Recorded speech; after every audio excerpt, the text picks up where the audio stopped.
Class 8 math NCERT CBSE के book से। अगला क्वेश्चन, फिफ्थ क्वेश्चन क्या है, A B by 3 multiply by 3 equal to C A B. ठीक है, ये बी यहाँ पे जो भी वैल्यू आएगा वही वैल्यू यहाँ भी आएगा, जो वैल्यू यहाँ पे आएगा वही वैल्यू यहाँ पे भी आएगा, और सी यानी 3 डिजिट वैल्यू इस बार लेके आने का है। ठीक है, मल्टीप्लाई करने का है। देखिए हम कैसे मल्टीप्लाई करते हैं, आप एक एक नंबर को चेक करके यदि आप देखना चाहते हैं तो भी देख सकते हैं। ठीक है, लेकिन मैं आपको उससे भी सरल प्रोसेस बताता हूँ। ठीक है, क्या है, वंस डिजिट ऑफ 3। सबसे पहले वंस डिजिट ले लीजिए, क्योंकि b into B equal to B ही है, तो ones digit of b into B is b है। ठीक है, तो मल्टीप्लाई में है, सो b's वैल्यू विल बी 0 और 5। ठीक है, b का वैल्यू क्या आएगा, या तो 0 होगा या तो 5 होगा। आ गया समझ में, क्यों आएगा 0 या 5? देखिए b का वैल्यू 0 रखिए, 3 0 0, यहाँ 0 रखते तो यहाँ भी 0 आता है। ठीक है, अब 1 रखिए तो इसका मतलब एक 0 हो सकता है। ठीक है, दूसरा 1 रखिए तो 3 1 जा 3, यहाँ पे 1 रखे लेकिन यहाँ आया 3 तो नहीं होगा। 2 रखे 3 2 जा 6, यहाँ 2 रखे तो यहाँ 6 आया, 2 और 6 अलग अलग है। 3 रखे 3 3 जा 9, यहाँ 3 रखे तो यहाँ 9 आ गया, तो अलग अलग है। ठीक है, 4 रखे 3 4 जा 12। ठीक है, यहाँ 4 रखिए तो यहाँ 12 यानी 2 आया, गलत है। 5 रखेंगे 3 5 जा 15, 5 रखे तो 15 आया, 15 में 5 होता है, तो इसका मतलब है कि 5 हो सकता है, इसलिए 5। ठीक है, 6 के लिए चेक कीजिए, 7 के लिए चेक कीजिए, सब के लिए चेक कीजिए, तो आपका 0 और 5 ही आएगा। ठीक है, तो सबसे पहले हमने सपोज किया कि मान लीजिए b का वैल्यू 5 है। ठीक है, मान लेते हैं b का वैल्यू 5 है। क्यों b का वैल्यू 5 मैंने सपोज किया, क्योंकि b का वैल्यू यदि 0 यदि आप लेंगे तो आंसर आपका डायरेक्ट आ जाएगा, तो 5 के लिए हम चेक नहीं कर पाएंगे। तो आपको दिखाने के लिए यदि आप b इक्वल टू 0 एज्यूम करते हैं तो भी आपको फिर 5 को एज्यूम करने की ज़रूरत ही नहीं, वहीं पे आपका आंसर आ जाएगा। ठीक है, बाद में आप दिखाना चाहते हैं तो 5 के लिए भी दिखा सकते हैं, उसमें कोई प्रॉब्लम नहीं है। ठीक है, लेकिन यदि 0 के लिए आप डायरेक्ट बनाते हैं तो सीधा 0 के लिए, क्योंकि सबसे पहले आदमी फर्स्ट लेटर के लिए फर्स्ट इनिशियल से ही शुरुआत करता है। ठीक है, इनिशियल से ही कुछ भी वर्कआउट करता है, तो यहाँ पे इनिशियल तो 0 ही है, इसलिए सबसे पहले आदमी 0 के बारे में सोचेगा, स्टूडेंट 0 के बारे में सोचेगा, इसके लिए 0 कर सकता है। लेकिन मेरे को मालूम है कि 0 इसका आंसर आएगा, इसके लिए मैंने 5 से चालू किया, ताकि, और ये जो किया हुआ है 5 से यदि मैंने चालू किया है तो इसका मतलब ये नहीं कि ये गलत है, आप भी कर सकते हैं, क्योंकि इसका दो आंसर हो सकता है। मैं पहले 5 के लिए चेक कर लूँ या पहले 0 के लिए चेक करूँ, ये मेरी मर्जी है। ठीक है, तो आप भी वैसा कर सकते हैं। ठीक है, तो यदि b का वैल्यू 5 है तो कंडीशन क्या हो जाएगा, a5।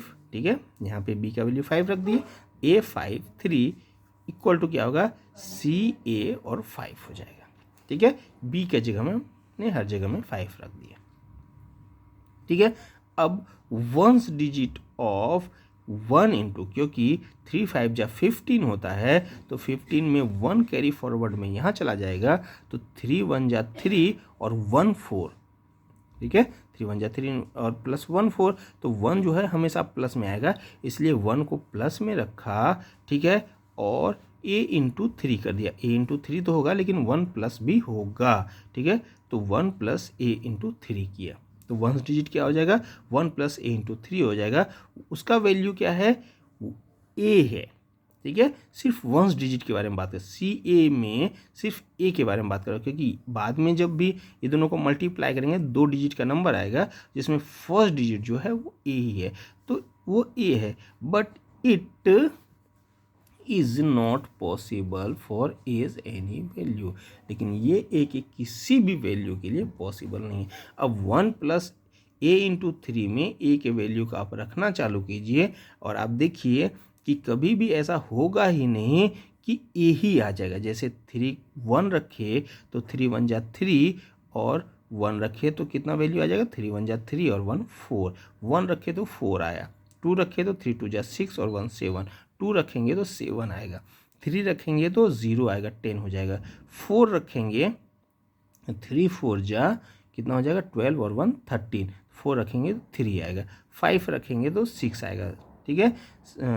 3 5 जा 15 और 1 16, ठीक है। 6 रखेंगे 3 6 जा 18 और 1 19, 6 रखेंगे तो 9 आएगा, ठीक है। ऐसे यदि आप चेक करते जाएंगे तो किसी भी वैल्यू के लिए ए ही आ जाए संभव नहीं, जितना वैल्यू रखे और कैरी फॉरवर्ड को प्लस करने से उतना ही वंस डिजिट में आ जाए वो संभव ही नहीं है। इसीलिए फॉर एज एनी वैल्यू, किसी भी एनी के लिए ए का डिजिट संभव ही नहीं है, तो इसको तो हम नज़रअंदाज कर ही देते हैं, ठीक है। अब क्या है, यदि b का वैल्यू 0 है, यदि 0 के लिए अब आप चेक कर लीजिए तो A0 3, AB 3 था, ऐसा है AB और बाय 3 था, CAB था, तो 0 हम के लिए चेक कर लें तो b की जगह हम यहाँ भी 0 डाल दिए, यहाँ भी 0 डाल दिए। अब यहाँ पे क्या होता है देखिए, and here once digit of a into 0 is a, ठीक है। a इंटू 3 इज a, ठीक है। a और 3 को मल्टीप्लाई करेंगे तो a आएगा, ठीक है। वंस डिजिट यहाँ भी 3 इंटू a, क्योंकि सी ए में a है, ठीक है। And for this it have as only one possible value a equal to 5, ठीक है। इसके लिए a का सिर्फ एक ही पॉसिबल वैल्यू है, चेक कर लीजिए आप। 3 1 यदि रखेंगे तो 3 1 जा 3 होता है, 1 रखेंगे तो 3 आएगा, ठीक है। 2 रखेंगे 3 2 जा 6 आता है, ठीक है। वैसे भी 1 2 3 तो रख ही नहीं सकते क्योंकि 3 1 जा 3 होगा और यहाँ पे 2 डिजिट दिया है और शर्त हमारा पहला यही है कि पहला कोई भी, जैसे ये प्रोडक्ट आया, इस प्रोडक्ट का भी पहला जो है यानी सी के जगह में जो है 0 नहीं होना चाहिए, और 3 1 जा 3 आएगा तो ये मतलब ये 0 होगा, ठीक है। यानी इन दोनों को मल्टीप्लाई करने से 2 डिजिट नंबर आना चाहिए, 2 डिजिट वाला, ठीक है। तो 1 से 2 से 3 से तो करना ही नहीं, अब 4 से कीजिए। 3 4 जा 12 होता है, ठीक है। 4 रखे तो यहाँ पे 2 आया, ठीक है।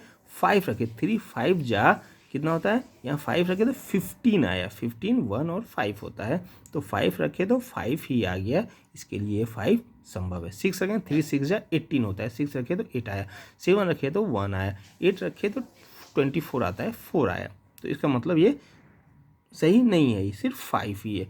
तो सीधा हमारा फिर आंसर ये आ गया कि ए का वैल्यू 5 होगा।